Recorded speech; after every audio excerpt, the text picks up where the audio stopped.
5 राज्यों में होने वाले विधानसभा और अगले साल होने वाले लोकसभा चुनाव को लेकर बीजेपी कोई कोर कसर नहीं छोड़ रही। चुनाव को लेकर जेपी नड्डा ने दिल्ली में बीजेपी के महासचिवों के साथ बैठक, जिसमें बीजेपी के राष्ट्रीय अध्यक्ष जेपी नड्डा ने महासचिवों और केंद्रीय मंत्रियों के साथ अहम मुद्दों पर चर्चा की, जिसमें प्रधानमंत्री मोदी के जन्मदिन पर होने वाले कार्यक्रम भी शामिल थे। सूत्रों के मुताबिक बैठक में 5 राज्यों के विधानसभा चुनाव की तैयारियों पर चर्चा की गई। चुनावी राज्यों में प्रधानमंत्री मोदी के कार्यक्रम क्या रहेंगे, ये भी तय किया गया। देश भर में नगर पंचायत अध्यक्षों और मेयरों के सम्मेलन कराने पर बैठक में फैसला हुआ। इसके साथ ही मेरी माटी मेरा देश अभियान पर भी चर्चा की गई। प्रधानमंत्री मोदी के जन्म दिवस पर 15 दिन तक देश भर में सेवा कार्य कराने की योजना पर मंथन हुआ। यही नहीं, सरकार के साथ बीजेपी कार्यकर्ताओं और पदाधिकारियों की सहभागिता की रणनीति बनाई गई।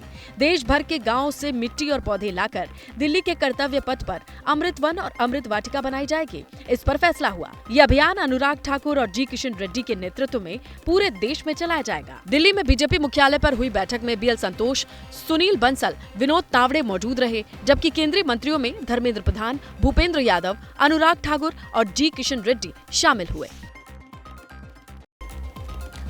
चलिए आगे बढ़ते हैं और अब बात करते हैं इंडिया गठबंधन की, जिसकी तीसरी बैठक मुंबई में कल से शुरू होने वाली है।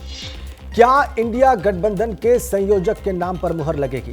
क्या सीट शेयरिंग का फॉर्मूला तय हो पाएगा? वो आप इस रिपोर्ट में देखिए।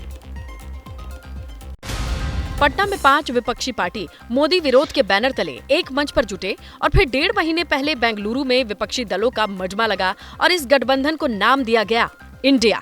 एक बार फिर इंडिया गठबंधन की बैठक होने वाली है और सवाल ये है कि क्या इस बार नाम से बात आगे बढ़ पाएगी?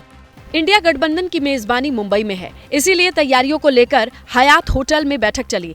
सीट शेयरिंग के ऊपर चर्चा भी होनी चाहिए और जल्दी निर्णय होगा तो तैयारियां जो प्रत्याशी होंगे वो अपनी शुरू कर पाएंगे। दूसरी बैठक से तीसरी बैठक के बीच विपक्ष नाम से आगे निकलकर एजेंडा पर आने की कोशिश में दिख रहा है, लेकिन इस बीच दिल्ली में कांग्रेस और आप एक दूसरे पर हमलावर हैं। अजित पवार के डिप्टी सीएम बनने के बाद शरद पवार की भूमिका पर सस्पेंस है। नीतीश के सियासी इतिहास में भरोसे की नींव कमजोर है। हालांकि आरजेडी सुप्रीमो लालू प्रसाद यादव अपने बेटे और डिप्टी सीएम तेजस्वी के साथ मुंबई पहुंच चुके हैं और मोदी विरोध की हुंकार भर रहे हैं।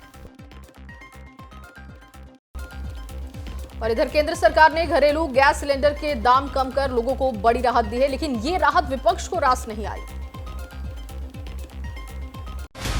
केंद्र सरकार ने घरेलू गैस सिलेंडर के दामों में 200 रुपए की कटौती की है। सरकार के इस फैसले का लोगों और केंद्रीय मंत्रियों ने स्वागत किया है।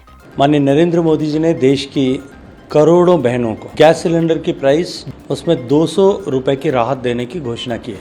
लेकिन केंद्र सरकार की ये राहत विपक्ष को पसंद नहीं आई। असदुद्दीन ओवैसी ने सिलेंडर के दामों में कटौती को लेकर सरकार को घेरा। G20 के लिए करीब 3,500-4 हजार करोड़ रुपए खर्च किए जा रहे हैं। अगर वही पैसा गैस सिलेंडर में दिया जाता है तो गैस सिलेंडर 300 रुपए में आ जाता। सरकार के फैसले से दिल्ली समेत कई राज्यों में लोगों को राहत मिलेगी। अब दिल्ली में जो सिलेंडर 1103 रुपए में मिलता था वो अब 903 का मिलेगा, तो वहीं उज्ज्वला वाले परिवार को 703 रुपए का एक सिलेंडर मिलेगा। मुंबई में 1102 रुपए से घटकर आम परिवार को 902 रुपए और उज्ज्वला वाले गरीब परिवार को 702 रुपए का सिलेंडर मिलेगा। आसान भाषा में समझें तो देश में 23 करोड़ आम परिवार को 200 रुपए प्रति सिलेंडर की छूट मिल जाएगी। अब देखें तो आम लोगों को सिलेंडर 903 रुपए का दिल्ली में मिलेगा, मतलब 2014 में जो कीमत थी 9 साल बाद वापस वहीं पहुंच गई। पत्रकारिता कोई इमोशन नहीं है, ना अपना कोई ज्ञान देना है और ना कोई विचार थोपना है। पत्रकारिता क्या है?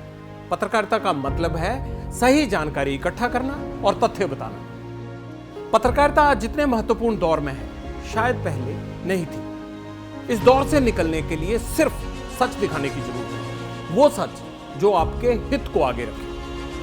इसलिए अब रात 9 बजे प्राइम टाइम नहीं होगा, ये आपका टाइम है। जगविंदर पटियाल के साथ देखिए पब्लिक इंटरेस्ट सोमवार से शुक्रवार रात 9 बजे सिर्फ एबीपी न्यूज पर। एबीपी न्यूज आपको रखे आगे।